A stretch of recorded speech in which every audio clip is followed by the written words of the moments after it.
What's going on, ladies and gentlemen? It's Alexander here, back with some more Assassin's Creed Rogue. Still dress code. Hooded sweatshirts of any kind are not permitted within the building. Is it wearing? I didn't need to read all that. Just saying, hey, no, the hooded sweatshirt could possibly be an assassin. So no. This office used to belong to a man named Olivier Garneau. He was my predecessor as Chief Creative Officer of Abstergo Entertainment. Otto Berg is a representative from our parent company, Abstergo Industries. He's showing you the true history of the world, just like they showed me. Olivier was kind, he was intelligent and passionate about our work, but a year ago, he caught a glimpse of this truth. They never found his body. Somewhere in This Chicago. is not the way we normally bring people up to speed on these matters, but you've worked hard and are proving yourself, so I'm granting you level 2 security access. The servers on this floor should unlock more of Shay's memories. So Melanie's just like a full-on Templar at this point, huh? That it? Alright. Let's just go.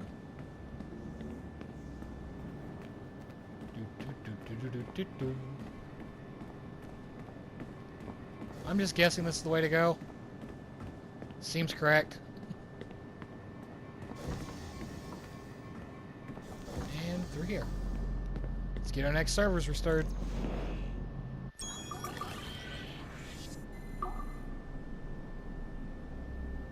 It's not gonna be that easy, is it?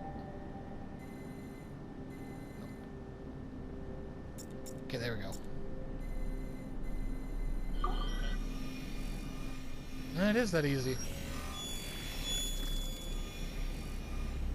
Core repaired.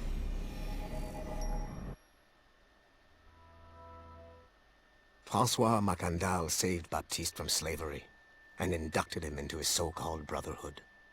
Macandal was a vicious mentor, and in his desperate attempt to liberate slaves, he broke his own creed by indiscriminately killing nobles.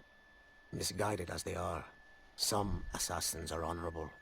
Macandal was not one of them. Thanks to the calculating genius of Madeleine de Lille, the Templars made an example of Macandal by way of public execution in 1758. His pathetic excuse for a brotherhood quickly fell apart. When his comrade and childhood friend Agathe fled to Louisiana, Baptiste saw the futility of his former life in Macandal's brotherhood. Madeleine saw Baptiste's potential and instructed her Templars in New Orleans to strike a deal with him. If he could draw Agathe out of hiding and eliminate him, he would be granted a place in the Templar Order. Although Baptiste was killed by the assassin Aveline de Grandpré, his path clearly demonstrates the inherent superiority of Templar ideals over assassin terrorism. So, I'm assuming he is the main bad guy for Assassin's Creed 3. I think he just called Aveline DLC again. The one with Aveline. I can't remember the name of it. Alright. But, like usual, there's no way in hell are we going back. Right away. We've got to repair stuff, like usual. I don't think there's going to be any computers in there to repair. Let's just hope there's not.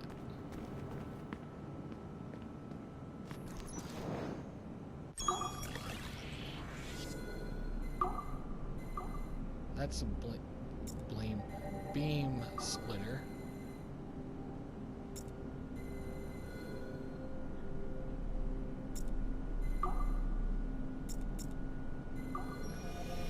There we go.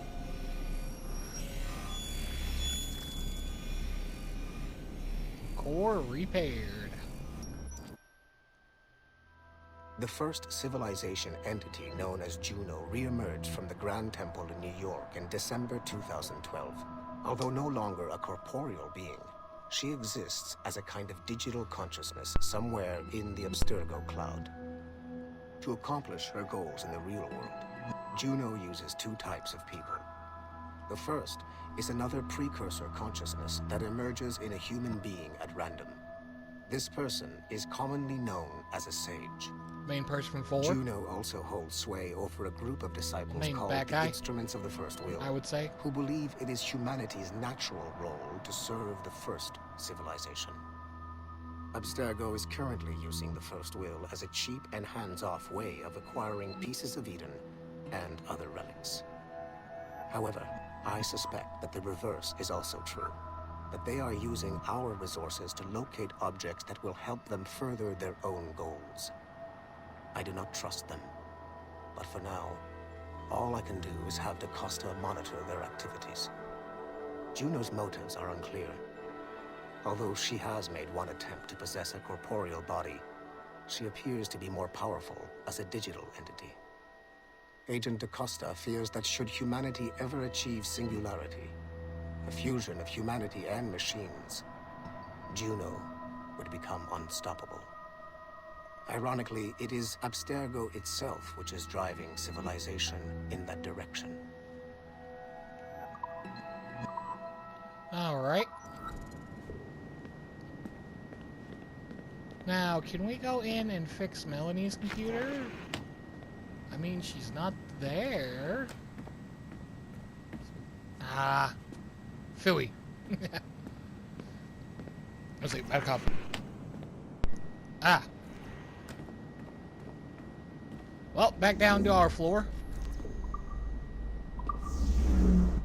Go around and fix some more computers. Numbskull.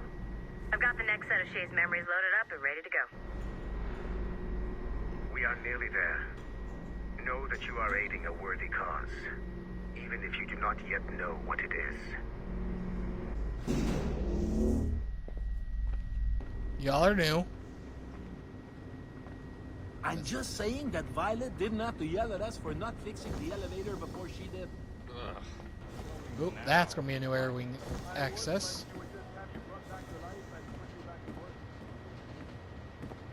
What?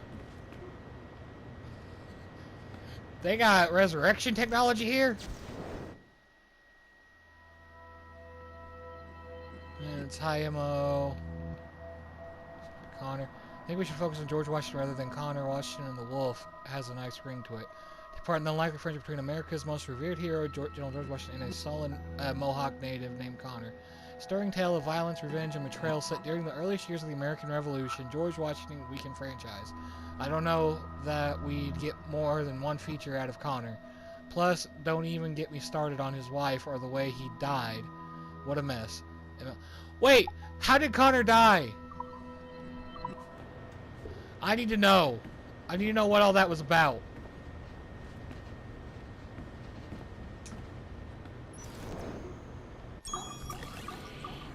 And who was his wife? Because I don't really know that either. Let's see, and then we go. There we go. And done.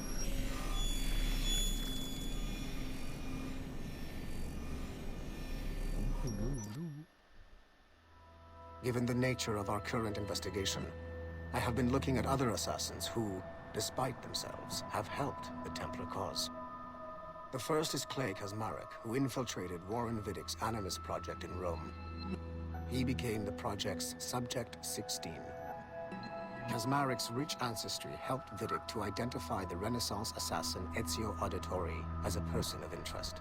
Driven mad by overexposure to the Animus, he committed suicide. However, No, he didn't. Kazmarek may have unexpectedly become useful again. While in the Animus, Subject 16 came into contact with the first civilization entity known as Juno.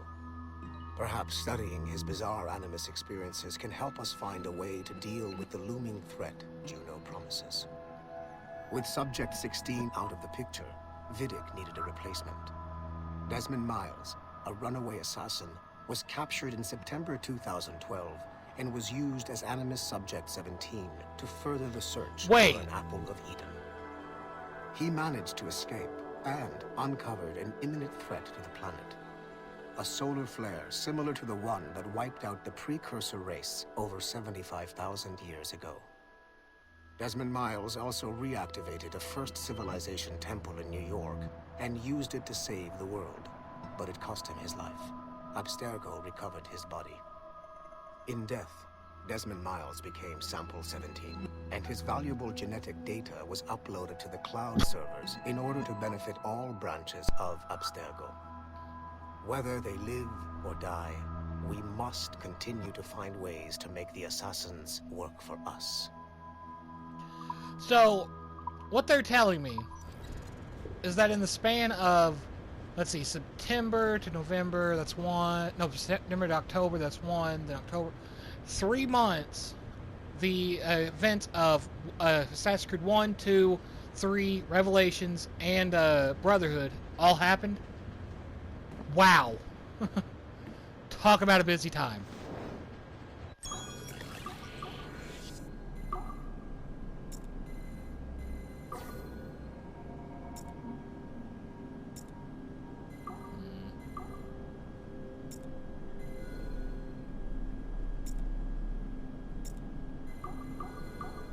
That.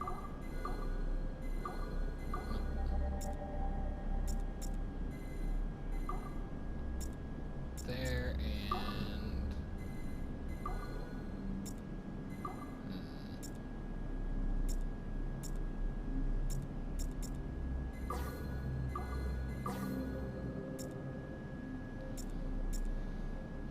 with this though.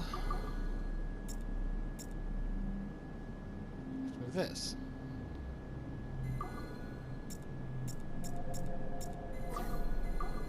If we go from down here, what do we get?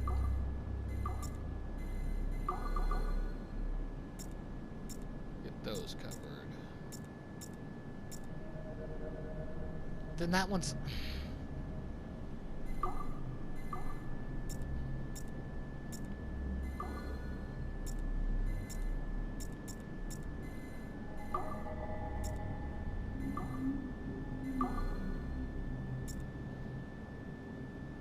Now we need somehow for this one, like, go through here and hit 2.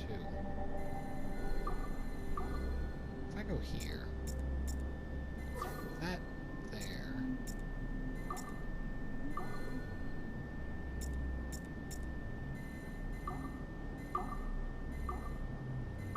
Still one off.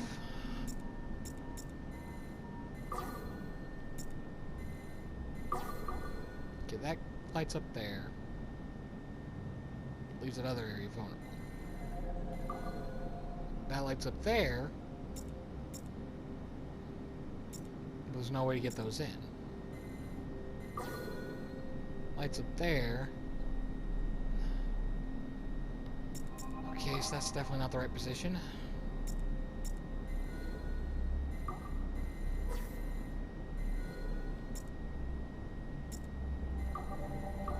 Maybe...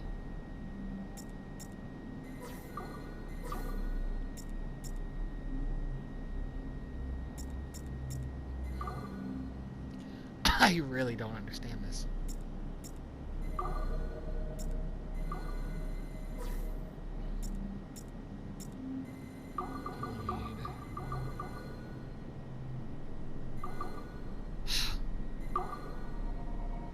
It's actually kind of annoying.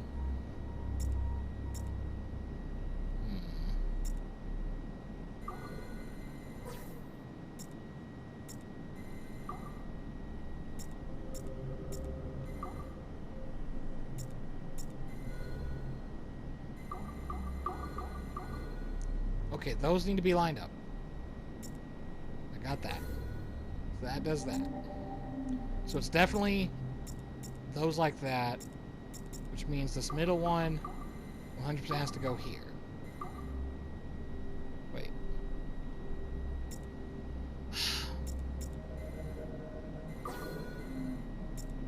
If I were to... that... There we go! Took a little while, but I figured it out. It is 4:26 on December 13, 2012. Debriefing of Sigma Team's Cairo operation. Debriefing conducted by Abstergo psychiatrist Tibor Hashek, Level 7, and Director of Operations Letitia England, Level 9. State your name and rank for the record. Juhani Otto Berg, service number OP-114-8506-B, Master Templar. How would you classify the result of your Cairo mission, Master Berg? I would call it a complete success. The new Sigma team performed admirably. That's going a bit far, don't you think? The target, William Miles, was apprehended, and the first civilization artifact was retrieved. Both were handed off to Warren Vidic without incident. May I ask how you would rate the mission? We're pleased with the results, but not with the methods with which you achieved them. I see. May I ask why? You went off mission. You were supposed to apprehend the target at the airport, not at the museum. When the target emerged from the plane, he was posing as a tour guide for a class of high school students on a field trip. A member of Sigma team informed us you aborted the mission then and there. I will not deny this, but tell me, who talked? I cannot reveal that. No matter, I will find out on my own. Back to business. The target was very smart, but also very sloppy. Explain. The target possessed advanced counter-surveillance techniques, but lacked the skill to implement them properly. The target was trained as an assassin since birth. I am aware. However, it has been many years since he was an active field agent. He must have been very desperate to go himself, as these days he is more of a talker, a puppet master. And what are you?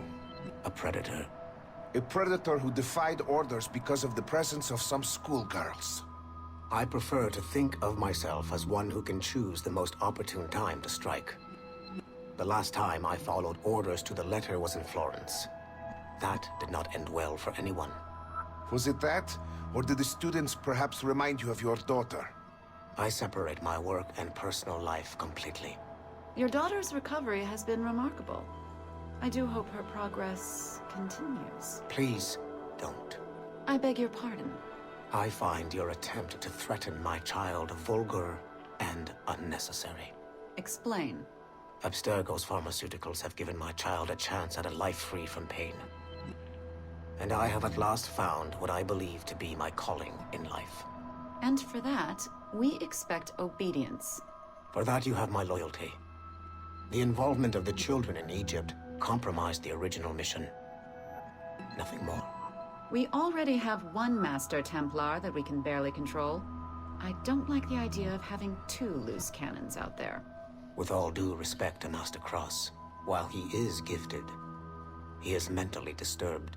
We mean no disrespect, but after losing your team in Florence, we felt a need to keep a close eye on you. I achieved all mission objectives, and achieved them without bloodshed. So my only question for you is, am I in command of Sigma team or not? As you said, the results were impeccable. Then I believe this meeting to be at an end. I request permission to leave. Do you have something more important to do? I am going to find out who among my team talked to you. I will not tolerate that kind of insubordination. I think we can stop here. Debriefing ended at 4:34. Transcript to be sent to Alan Ricken for security clearance. I kind of wonder who talked as well. Like, these are actually interesting me. Like the data logs from 4, I had no interest in come close to the end of that series. These are like, ooh, how's that? What's going to happen here? It's keeping me entertained. What's this one? Emo, hi Emo. Ezio's shady character makes... Okay, these all seem to be one cohesive thing, talking about the previous ones. So, I'm gonna get all of them as we go. I can't let you in here. I suggest you move along. Shut up. But I'm gonna get all of them on my own. I'm bored of myself. But orders are orders, and my orders are to stand right here. But, what I was saying... Is that another bathroom? Yes. That's something we want, though.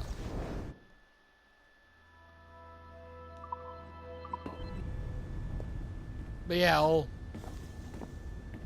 and like he has a good point. It's like all mission objectives were completed without bloodshed. What's the big deal? This place is a fucking disaster piece. Actually, I'm gonna end this video here. So thank y'all for watching. I'll see you in the next one.